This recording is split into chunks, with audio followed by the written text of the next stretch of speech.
जय हिंद। एक बार फिर से आप सभी का एग्जाम गुरुजी भाई अरविंद सर यूट्यूब चैनल में तहे दिल से हार्दिक स्वागत है। देखिए, उत्तर प्रदेश पुलिस कांस्टेबल भर्ती 2023 री एग्ज़ाम 2024 के लिए वॉल्यूम नंबर 2 के मॉडल पेपर नंबर 8 आज इस वीडियो में कंप्लीट किया जाएगा। अगर आपको ये वीडियो अच्छी लगती है तो लाइक ज़रूर करना, और अगर आप चैनल पर पहली बार आएँ तो सब्सक्राइब जरूर करना। आइए आज के इस मॉडल पेपर नंबर 8 को हम स्टार्ट करते हैं। इसके पहले हमारा मॉडल पेपर 7 तक कंप्लीट हो गया है। अगर आपने नहीं देखा है तो चैनल की प्लेलिस्ट में जाइए, यूपी पुलिस कांस्टेबल री एग्ज़ाम मॉडल पेपर के नाम से प्लेलिस्ट बनी हुई है, आप वहां से देख सकते हैं। उस प्लेलिस्ट की लिंक जो है मैंने वीडियो के नीचे डिस्क्रिप्शन बॉक्स में दे रखी है, आप यहां से भी देख सकते हैं। तो अब आइए आज के इस इम्पोर्टेंट क्लास की शुरुआत करते हैं और मॉडल पेपर नंबर 8 के पहले सवाल की तरफ चलते हैं। देखिए, यूपी पुलिस कांस्टेबल री एग्ज़ाम वॉल्यूम नंबर 2 के सेट नंबर 8 का पहला सवाल है आपके सामने। सवाल क्या कह रहा है कि यूपीएसएसएफ का पूरा नाम बताइए।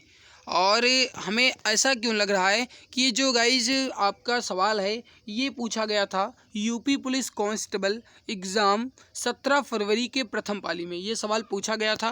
देखिए, यूपीएसएसएफ जो है इसकी स्थापना उत्तर प्रदेश विशेष सुरक्षा बल अधिनियम 2020 के तहत की गई है। और मेरे प्यारे भाई, यूपीएसएसएफ का जो पूरा नाम है ये है Uttar Pradesh special security force. Option number D आपका करेक्ट आंसर हो जाएगा, Uttar Pradesh special security force. Option D correct answer आपका हो जाएगा। आगे बढ़ते हैं। अगला सवाल है कि निवेश मित्र मोबाइल एप्लीकेशन भारत के निम्नलिखित में से किस राज्य की एक पहल है। निवेश मित्र मोबाइल एप्लीकेशन भारत के निम्नलिखित में से किस राज्य की एक पहल है। क्वेश्चन नंबर 2 राइट आंसर हो जाएगा आपका D answer, Uttar Pradesh. Option number D correct answer हो जाएगा। देखिए, निवेश मित्र मोबाइल एप्लीकेशन भारत के उत्तर प्रदेश राज्य की एक पहल है। ऑप्शन नंबर डी आपका करेक्ट आंसर हो जाएगा। आगे बढ़ते हैं। अगला सवाल है क्वेश्चन नंबर 3 है आपके सामने। विमुद्रीकरण को निम्नलिखित में से किस नाम से भी जाना जाता है। बताना है आपको, विमुद्रीकरण को निम्नलिखित में से किस नाम से भी जाना जाता है। Demonetization is also known by which of the following names. देखिए, जो विमुद्रीकरण है इसे आप नोटबंदी के नाम से भी जानते हैं। मेरे प्यारे भाई, नोटबंदी जो है ये अगर कहा जाए तो स्वतंत्रता से लेकर के यानी 1946 से लेकर के 2023 तक अगर काउंट किया जाए तो ये लगभग 5 बार नोटबंदी हो चुकी है, विमुद्रीकरण हो चुका है। राइट आंसर यहाँ पे जो हो जाएगा आपका ए आंसर। अगला है कि उत्तर प्रदेश राजस्व संहिता 2006 के अनुसार एक अवधि या एक पट्टे वचनबंध या अनुदान के तहत धारित भूमि खंड को निम्नलिखित में से क्या कहा जाता है।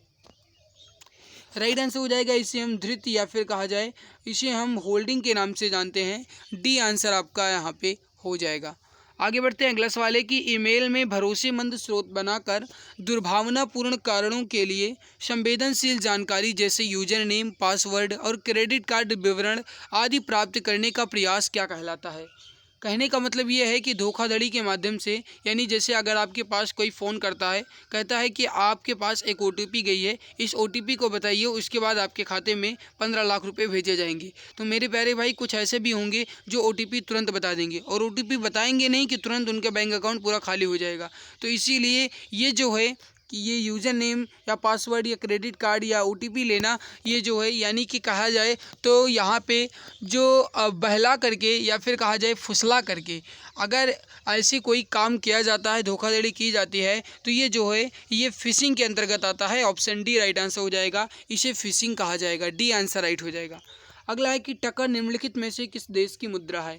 देखिए, आप जानते हैं कि यूपी कांस्टेबल के सिलेबस में डे यानी कि दिवस, इसके अलावा कहा जाए तो जो राजधानी या फिर कहा जाए जो मुद्रा है, इनसे संबंधित सवाल जरूर पूछे जाएंगे क्योंकि ये सिलेबस में दिया है। और हमारा गाइज ये सोचना है कि मैं एक दिन डे यानी कि दिवस और एक दिन मैं आपकी राजधानी और मुद्राएं कंप्लीट करवा दूं, ताकि फिर आपको कोई भी दिक्कत ना हो, आप 2 नंबर पक्के कर पाओ, क्योंकि एक डे वाला सवाल जरूर आएगा और एक राजधानी मुद्रा वाला सवाल जरूर आएगा। तो ये 2 क्वेश्चंस जो हैं ये मैं एक वीडियो लाना चाह रहा हूँ। आप सभी की अगर डिमांड्स आई तो वीडियो जरूर आएगी। आप वीडियो के नीचे कमेंट सेक्शन में कमेंट करके मुझे ज़रूर बताना कि क्या आपको इसकी वीडियो चाहिए। टका जो है किस देश की एक मुद्रा है। राइट हो जाएगा बी आंसर, बांग्लादेश की, क्योंकि बांग्लादेश की जो यहाँ पे मतलब कैपिटल है ये ढाका है, और जो टका है ये यहाँ की करेंसी है। राइट आंसर हो जाएगा आपका ऑप्शन। अगला सवाल है क्वेश्चन नंबर 7 आपसे क्या कह रहा है, निम्नलिखित में से कौन सा वाक्य जीएसटी के लिए सही नहीं है। यहाँ पे आपको ये बताना है कि इसमें से कौन सा वाक्य है जो जीएसटी के लिए सही नहीं है। क्वेश्चन नंबर 7 इंपॉर्टेंट क्वेश्चन है। देखिए, वस्तुओं और सेवाओं पर कई प्रकार के कर लगाए जाते हैं, बिल्कुल सही है, क्योंकि 5 प्रकार की दरें हैं।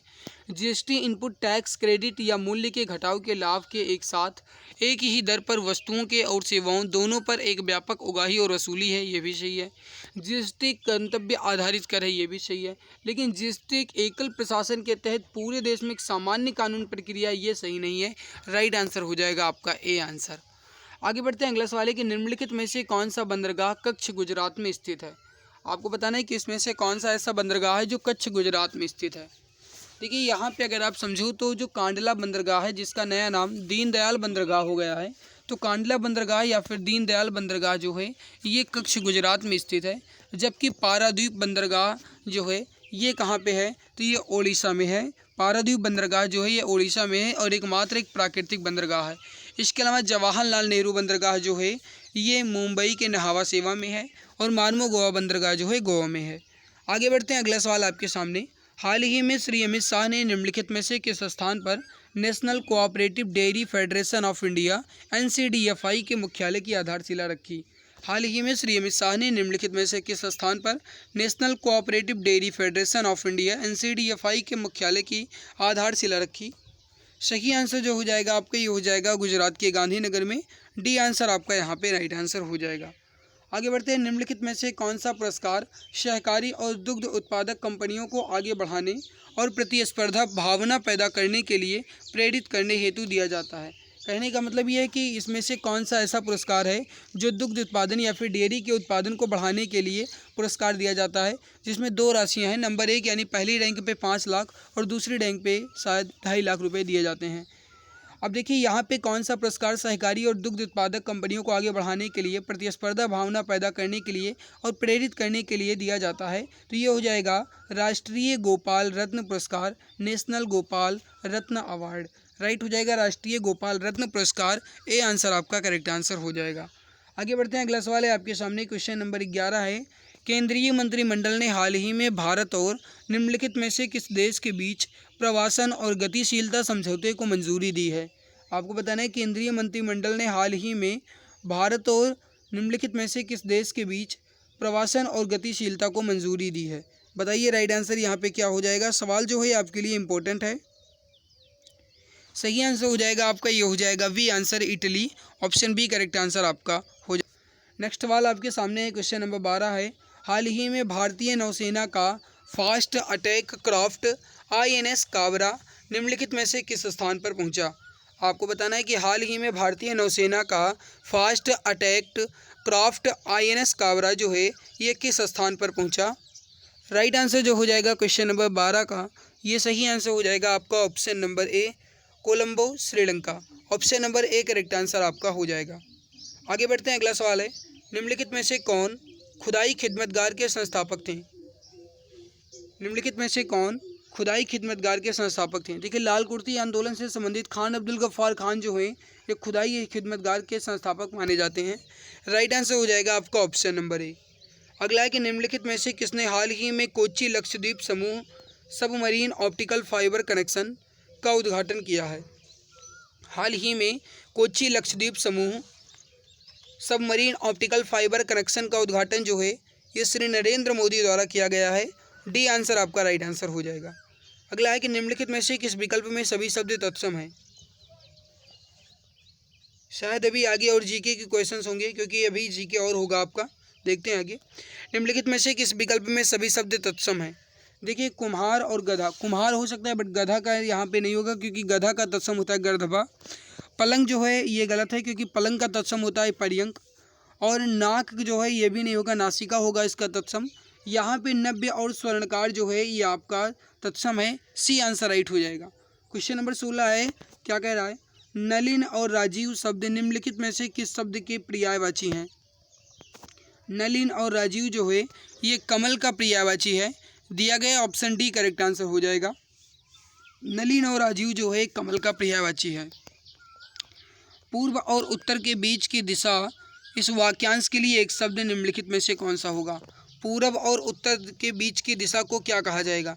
देखिए, पूर्व और उत्तर के बीच की दिशा को हम ईशान कहेंगे। राइट आंसर जो हो जाएगा ये हो जाएगा option number A. Question number 18 है, निम्नलिखित में से किस विकल्प में सभी शब्द श्रुतिसम भिन्नार्थक का सही अर्थभेद है? अब यहाँ पे थोड़ा सा समझने की कोशिश कीजिएगा। प्रकृत और प्राकृत ये जो है ये आगे का पीछे लिखा है, यानी प्राकृत का मतलब होता है एक भाषा और प्रकृत का मतलब होता है यथार्थ। यहाँ भी आगे पीछे लिखा है, जो वर्ण का मतलब है यह है घाव और जो वर्ण का मतलब है यह है रंग। शशधर का मतलब है चांद और शशिधर का मतलब है शिव, तो यहाँ पे जो सी आंसर है ये बिल्कुल सही है। विष का मतलब है जहर और विष का मतलब है धन, ये भी आगे पीछे लिखा है। तो दिया गया ऑप्शन नंबर सी जो है आपका ये सही आंसर हो जाएगा, क्योंकि इसमें पूछा गया था कौन सा एक सही अर्थभेद है, तो ऑप्शन सी जो है यही सही है। अगला है कि निम्नलिखित में से किस विकल्प में सभी शुद्ध वाक्य हैं? निम्नलिखित में से किस विकल्प में एक शुद्ध वाक्य है? वह ऑफिस में बैठा मेरी प्रतीक्षा कर रहा है। वह ऑफिस में बैठे मेरे प्रतीक्षा कर रहे हैं, ये विकल्प। वह ऑफिस में बैठकर मेरी प्रतीक्षा कर रहा है, ये हो सकता था। दीन दुर्बलों को प्यार करना मानवता है, ठीक है। 10 बजने को 15 मिनट है, ये गलत है, क्योंकि 10 बजने में 15 मिनट हैं। लड़के अध्यापक को प्रश्न पूछते हैं, नहीं, लड़के अध्यापक से प्रश्न पूछते हैं। दिया गया ऑप्शन बी आपका राइट आंसर हो जाएगा। दीन दुर्बलों को प्यार करना मानवता है। निम्नलिखित में से पुल्लिंग शब्द का चयन कीजिए। आपको बताना है इसमें पुल्लिंग क्या है। देखो, पराधीनता होती है, अजवाइन खाई जाती है और उनके हाथ में मुद्रिका अच्छी लग रही है। जबकि बिहार जो है बहुत अच्छा प्रदेश है, बिहार एक अच्छा राज्य है, तो यहाँ पे आपका डी आंसर राइट हो जाएगा, क्योंकि किसी भी देश, किसी भी राज्य, किसी भी जिला का नाम जो है ये पुल्लिंग की कैटेगरी में ही आएगा। दिया गया ऑप्शन डी करेक्ट आंसर हो जाएगा। आगे बढ़ते हैं, क्वेश्चन नंबर 21 है, निम्नलिखित में से किस शब्द का प्रयोग सदैव एक वचन में होता है?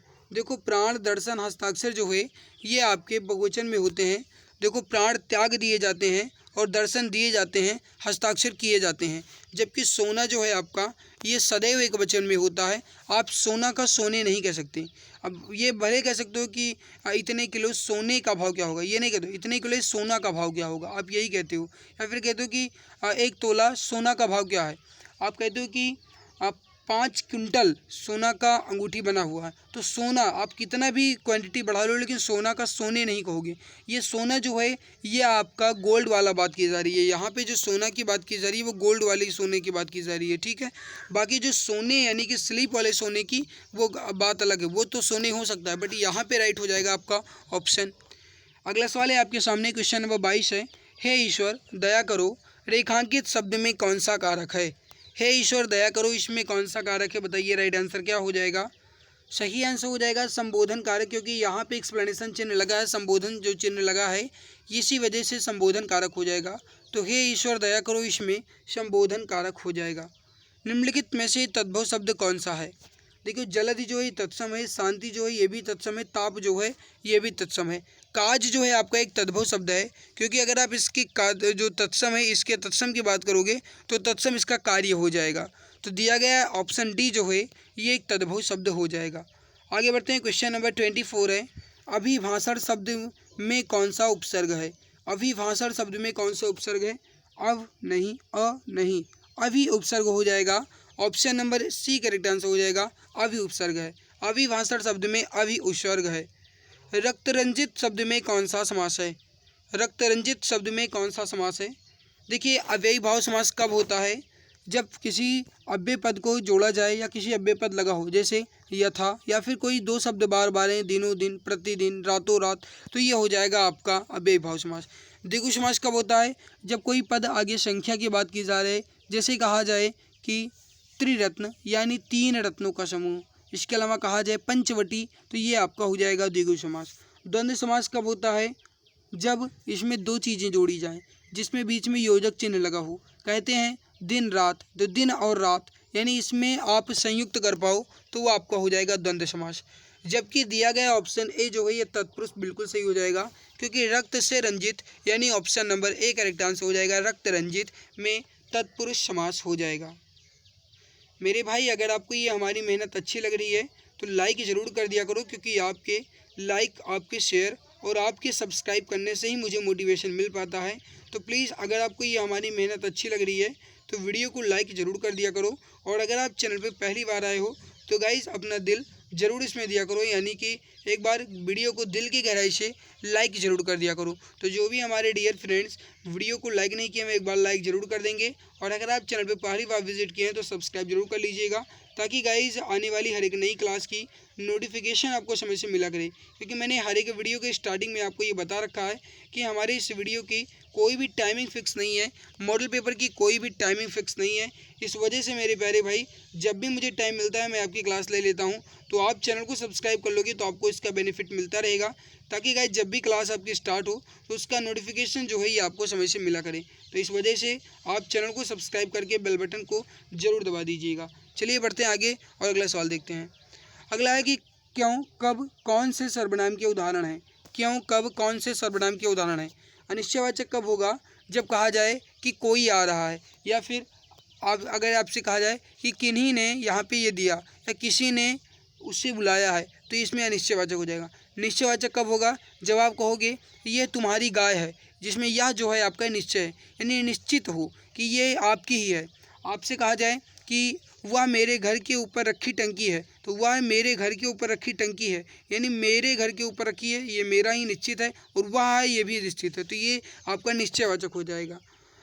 निजवाचक कब होता है। निजवाचक जो होता है ये होता है जब स्वयं के लिए कहा जाए। जैसे कहा जाए कि अगर आप पढ़ोगे तो स्वयं के लिए वर्दी पाओगे, अगर आप स्वयं पढ़ोगे तो स्वयं सफल होगे, यानी जब आप खुद के लिए कहा जाए तब आप कहोगे निजवाचक।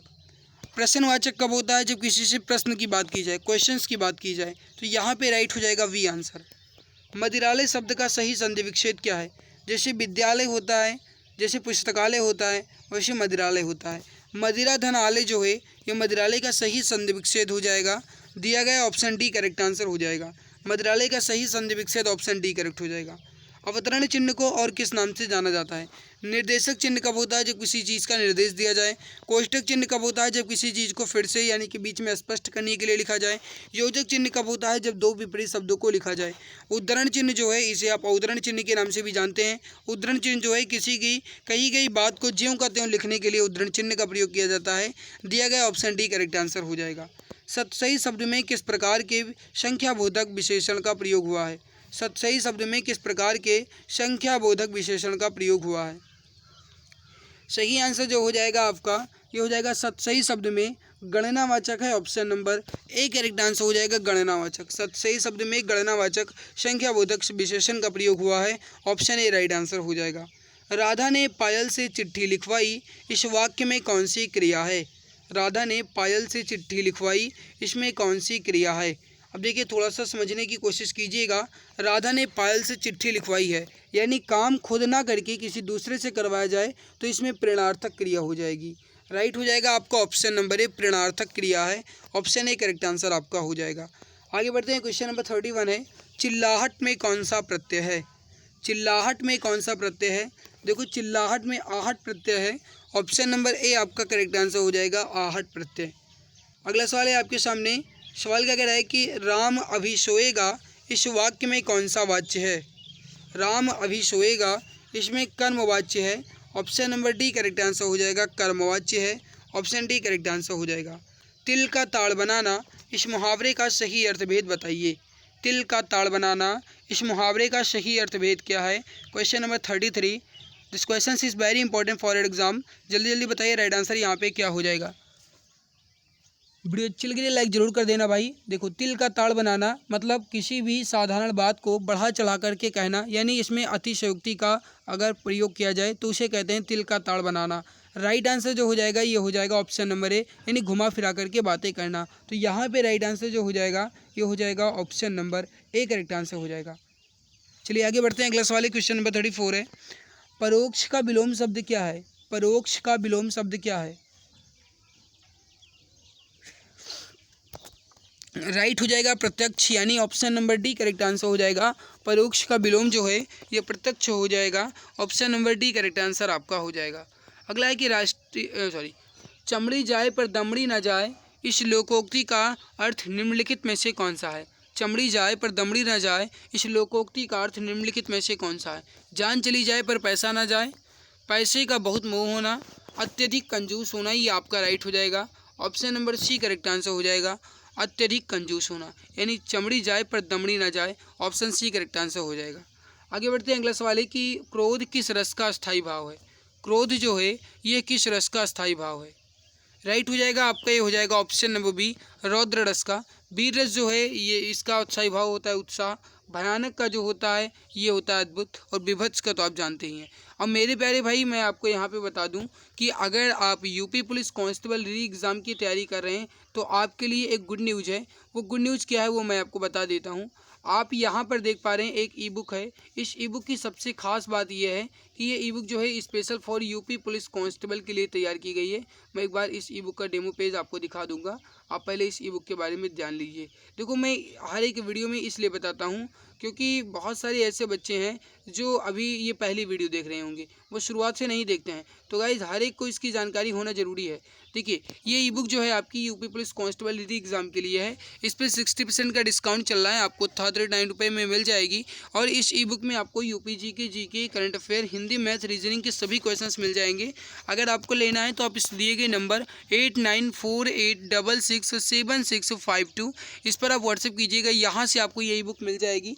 मेरे प्यारे भाई गारंटी के साथ कहा जा सकता है कि अगर आप इस ई बुक को एक बार अच्छे से और मन लगा करके पढ़ लेते हो तो फिर आपको किसी के भी कोई कोर्स की ज़रूरत नहीं है। ज़रूरत है तो एक बार अच्छे से मन लगा करके पढ़ाई करने की। तो अगर आपको लेना है तो 60% डिस्काउंट के साथ मात्र 39 रुपये में आप इसे ले सकते हैं। इस दिए गए नंबर पर व्हाट्सएप कीजिए, यहाँ से आपको इसका डेमो पेज भी मिल जाएगा। अगर आपको देखना है तो इस पर आप व्हाट्सएप कीजिए, यहाँ से आपको इसका पेज मिल जाएगा और यहाँ से आपको ये ई बुक भी मिल जाएगी। चलिए आगे बढ़ते हैं, अगला सवाल देखते हैं।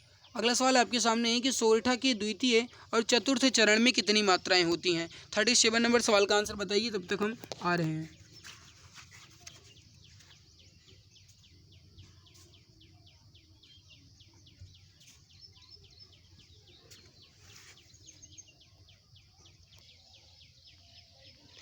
देखिए सोरठा के द्वितीय और चतुर्थ चरण में कितनी मात्राएं होती हैं। देखिए आप जानते हैं कि सोरठा जो है इसमें 11-13 मात्रा होती है। 11-13 यानी पहले तीसरे में 11-11, दूसरे चौथे में 13-13। हमसे पूछा क्या गया है द्वितीय और चतुर्थ चरण में कितनी मात्राएं होती हैं, तो 13-13 मात्राएं हो जाएंगी। आगे बढ़ते हैं, अगला सवाल है कि निम्नलिखित में से किस अलंकार में समान धर्म का होना अनिवार्य है। निम्नलिखित में से किस अलंकार में समान धर्म का होना अनिवार्य है। राइट हो जाएगा आपका ऑप्शन नंबर सी, उपमा अलंकार में। Option number C correct answer आपका हो जाएगा उपमा अलंकार में, क्योंकि उपमा अलंकार में समान चीज़ें दर्शाई जाती हैं। ऑप्शन सी करेक्ट आंसर आपका हो जाएगा। निम्नलिखित में से भाग शब्द का अनेकार्थी शब्द किस विकल्प में नहीं है। भाग शब्द का अनेकार्थी शब्द किस विकल्प में नहीं है। देखो भाग का मतलब हिस्सा भी होता है, भाग का मतलब बांटना भी होता है, और भाग का मतलब भागना भी होता है, जबकि ब्याज जो है भाग का हिस्सा नहीं है। ऑप्शन सी राइट आंसर हो जाएगा ब्याज। आगे बढ़ते हैं, वह बाजार जा चुका है, इस वाक्य का काल पहचानिए। वह बाजार जा चुका है, इस वाक्य का काल पहचानिए। आसन्न काल या फिर आसन्न भूतकाल या फिर कहा जाए पूर्ण वर्तमान काल। राइट आंसर हो जाएगा आपका ऑप्शन नंबर ए, आसन्न भूतकाल या फिर पूर्ण वर्तमान काल। ऑप्शन ए राइट आंसर हो जाएगा। संदिग्ध वर्तमान काल कब होगा, जब किसी चीज़ का संदिग्ध हो, यानी कि वह बाजार जा सकता है, तो आप कह सकते हैं इसमें कि इसमें संदिग्ध है। सामान्य वर्तमान कब होगा, वह बाजार जाता है, तब इसमें सामान्य होगा। पूर्ण भूतकाल कब होगा, वह बाजार गया था, तब इसमें पूर्ण भूतकाल हो जाएगा। आगे बढ़ते हैं, निम्नलिखित गद्यांश को पढ़कर प्रश्न के उत्तर दीजिए। मैं एक बार इस गद्यांश को पढ़ लेता हूँ, छोटा मोटा गद्यांश है, बहुत बड़ा गद्यांश नहीं है। भारत भयंकर अंग्रेजी मोह की दुरवस्था से गुजर रहा है। इस दुरवस्था का एक भयानक दुष्परिणाम यह है कि भारतीय भाषाओं के समकालीन साहित्य पर उन लोगों की दृष्टि नहीं पड़ती जो विश्वविद्यालयों के प्रायः सर्वोत्तम छात्र थे और अब शासन तंत्र में ऊंचे ओहदों पर काम कर रहे हैं। इस दृष्टि से भारतीय भाषाओं के लेखक केवल यूरोपीय और अमेरिकी लेखकों से हीन नहीं, बल्कि उनकी किस्मत मिस्र, बर्मा, इंडोनेशिया, चीन और जापान के लेखकों की किस्मत से भी खराब है, क्योंकि इन सभी देशों के लेखकों की कृतियाँ वहाँ के अत्यंत सुशिक्षित लोग भी पढ़ते हैं। केवल हम ही हैं जिनकी पुस्तकों पर यहाँ के तथाकथित शिक्षित समुदाय की दृष्टि प्रायः नहीं पड़ती। हमारा तथाकथित उचित शिक्षित समुदाय जो कुछ पढ़ना चाहता है उसे अंग्रेजी में ही पढ़ लेता है, यहाँ तक कि उसकी कविता और उपन्यास पढ़ने की तृष्णा भी अंग्रेजी की कविता और उपन्यास पढ़कर ही समाप्त हो जाती है, और उसे यह जानने की इच्छा नहीं होती कि शरीर से वह जिस समाज का सदस्य है उसके मनोभाव उपन्यास और काव्य में किस की अदा से व्यक्त हो रहे हैं। यहाँ पे देखिए सवाल क्या कह रहा है, क्वेश्चन नंबर 41 है, भारतीय लेखकों की किस्मत खराब है क्यों। अभी जस्ट आपने देखा भारतीय लेखकों की किस्मत क्यों खराब है, क्योंकि वे अपनी बात भारतीय शिक्षित पाठकों तक नहीं पहुँचा पाते हैं। राइट हो जाएगा वी आंसर। उपर्युक्त का शीर्षक दीजिए। आपको गद्यांश पढ़ के शीर्षक जो है क्या लग सकता है, या फिर इसका उचित शीर्षक क्या बन सकता है। उचित है भारत की दुर्वस्था, ऑप्शन डी राइट आंसर हो जाएगा। अगला है कि भारत का सुशिक्षित समाज कौन सा साहित्य पढ़कर संतुष्ट हो जाता है। अभी आपने देखा कि अंग्रेजी, option number C correct answer हो जाएगा, अंग्रेजी साहित्य। अगला है कि भारतीय भाषाओं के साहित्य के प्रति समाज के किस वर्ग में अरुचि की भावना है। आपने देखा कि समाज के जो सुशिक्षित समुदाय है इसी में अरुचि की भावना है, सी आंसर राइट हो जाएगा। क्वेश्चन नंबर 45 है, भारतीय भाषाओं के लेखक अमेरिकी, यूरोपीय तथा चीन, बर्मा, जापान के लेखकों से भी हीन है। इसका मतलब क्या है, इसका मतलब है कि उनके साहित्य को भारत के सुशिक्षित लोग नहीं पढ़ते हैं। ऑप्शन नंबर ए आपका यहाँ पे करेक्ट आंसर हो जाए। आगे बढ़ते हैं अगला सवाल है, क्वेश्चन नंबर 46 है, मीराबाई किसकी शिष्या थी। आपको बताना है मीराबाई जो है किसकी शिष्या थी। सही आंसर हो जाएगा ऑप्शन नंबर बी, संत रैदास की। मीराबाई जो है संत रैदास की शिष्या थी, option number B correct answer आपका हो जाएगा। अगला सवाल है कि निम्नलिखित में से कौन सी भाषा पश्चिमी हिंदी से संबंध रखती है। निम्न में से कौन सी भाषा पश्चिमी हिंदी से संबंध रखती है। सवाल इंपॉर्टेंट है, बताइए राइट आंसर यहाँ पे क्या हो जाएगा। सही आंसर हो जाएगा आपको ऑप्शन नंबर बी, बांगुरू भाषा, ऑप्शन नंबर बी आपका जो है करेक्ट आंसर हो जाएगा। बांगुरू भाषा जो है ये आपकी पश्चिमी हिंदी से संबंध रखती है। आगे बढ़ते हैं, अगला सवाल है आपके सामने कि निम्नलिखित में से नहीं कौन से प्रकार का रीतिवाचक क्रिया विशेषण है। नहीं जो है आपका ये निषेधवाचक क्रिया विशेषण है। राइट उत्तर जो हो जाएगा आपका ऑप्शन नंबर ए करेक्ट हो जाएगा। निम्नलिखित में से समुद्र शब्द का पर्यायवाची शब्द कौन सा है। आपको बताना है इसमें से समुद्र का पर्यायवाची शब्द कौन सा होगा। राइट हो जाएगा आपका ऑप्शन नंबर सी, रत्नाकर। रत्नाकर जो है समुद्र का पर्यायवाची शब्द हो जाएगा, option number C correct answer हो जाएगा। अगला है कि मेघ और मेध शब्द का श्रुतिसम भिन्नार्थक शब्द का सही अर्थ बताइए। देखो मेघ का मतलब होता है बादल और मेध का मतलब होता है आपका यज्ञ, ऑप्शन सी राइट हो जाएगा। स्त्री जो अभिनय करती हो वाक्यांश के लिए एक शब्द का चयन कीजिए। स्त्री जो अभिनय करती हो उसे हम अभिनेत्री कहेंगे, option number B correct answer हो जाएगा, अभिनेत्री। स्त्री जो गाना गाती हो उसे गायिका, स्त्री जो नर्तक करती हो उसे नर्तिका, और जो स्त्री नायक हो उसे नायिका। अगला है कि मानसरोवर जो है किसकी रचना है। मानसरोवर जो है किसकी रचना है। राइट हो जाएगा मुंशी प्रेमचंद की, option number D correct answer हो जाएगा। बाकी यहाँ पे आपका मैथ और रीजनिंग स्टार्ट हो जाता है। अब हम बढ़ते हैं जीके क्वेश्चंस के। देखिए इसमें अभी आपका जीके क्वेश्चंस बाकी है। क्वेश्चन क्या कह रहा है कि निम्नलिखित में से कौन सी भारत के पूर्वी तट पर स्थित खारे पानी की सबसे बड़ी लैगून झील है। आपको बताना है कि भारत की पूर्वी तट पर स्थित खारे पानी की सबसे बड़ी लैगून झील इसमें से कौन सी है। सवाल इंपॉर्टेंट है, बताइए राइट आंसर यहाँ पे क्या हो जाएगा। Option number A correct answer हो जाएगा, चिल्का झील। क्योंकि चिल्का झील जो है ये भारत की सबसे बड़ी खारे पानी की लैगून झील है। चिल्का झील जो है ये उड़ीसा राज्य में है, इसको भी आप ध्यान रखिएगा। चिल्का झील जो है ये उड़ीसा में है। आगे बढ़ते हैं, श्वेत प्रकाश कितने रंगों से मिलकर बना होता है। श्वेत प्रकाश जो है कितने रंगों से मिलकर बना होता है। राइट हो जाएगा ऑप्शन नंबर बी, 7 रंगों से। अगला है कि ग्रेट बैरियर रीफ निम्नलिखित में से किस देश के तट पर स्थित है। ग्रेट बैरियर रीफ जो है निम्नलिखित में से किस देश के तट पर है। राइट हो जाएगा Australia, option number B correct answer हो जाएगा, ऑस्ट्रेलिया के तट पर है। आगे बढ़ते हैं, अगला सवाल आपके सामने है, निम्नलिखित में से कौन 1946 में भारत की संविधान सभा के अध्यक्ष थे।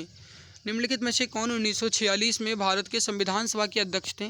तो ये थे doctor Rajendra Prasad, option number A correct answer हो जाएगा।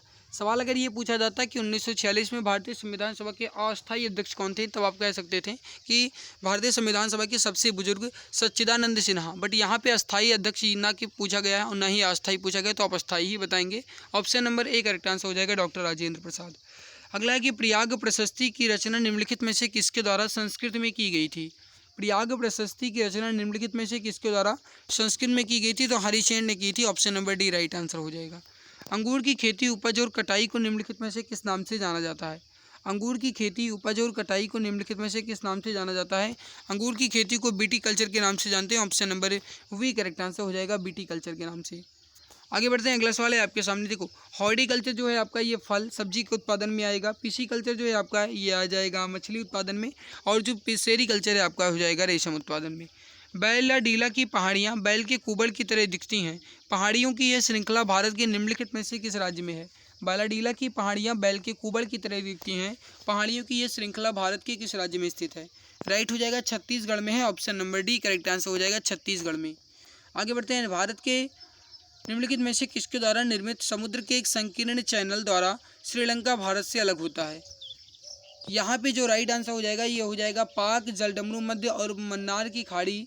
Option number C correct answer हो जाएगा पाक, जलडमरू मध्य और मन्नार की खाड़ी के द्वारा। आगे बढ़ते हैं। अगला सवाल है कि सोनपुर पशु मेला हर वर्ष भारत के निम्नलिखित में से किस राज्य में आयोजित किया जाता है?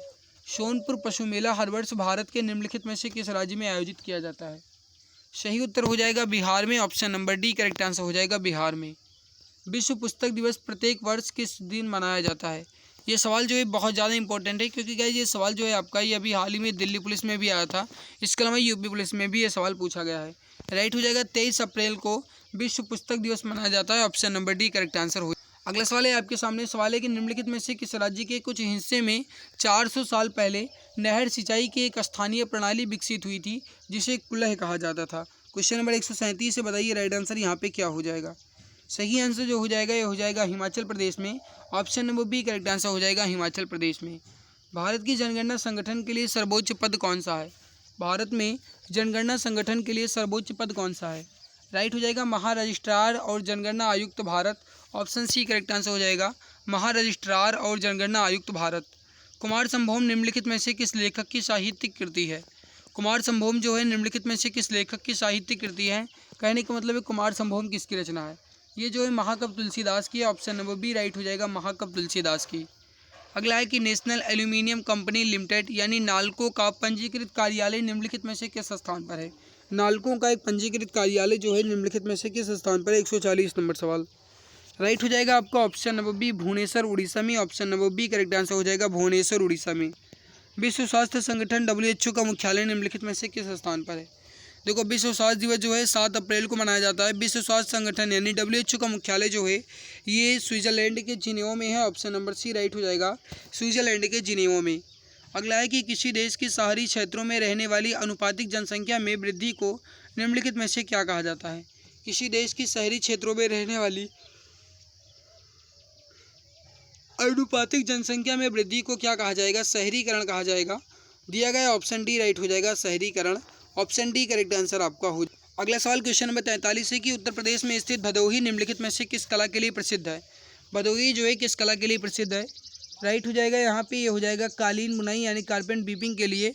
ऑप्शन नंबर डी राइट हो जाएगा कालीन बुनाई के लिए। अगला है कि निम्नलिखित में से कौन सा उत्तर प्रदेश का एक राज्य वृक्ष है? देखो ना तो बांस है, ना ही बाज है और ना ही यहाँ पे बरगद है, तब क्या है?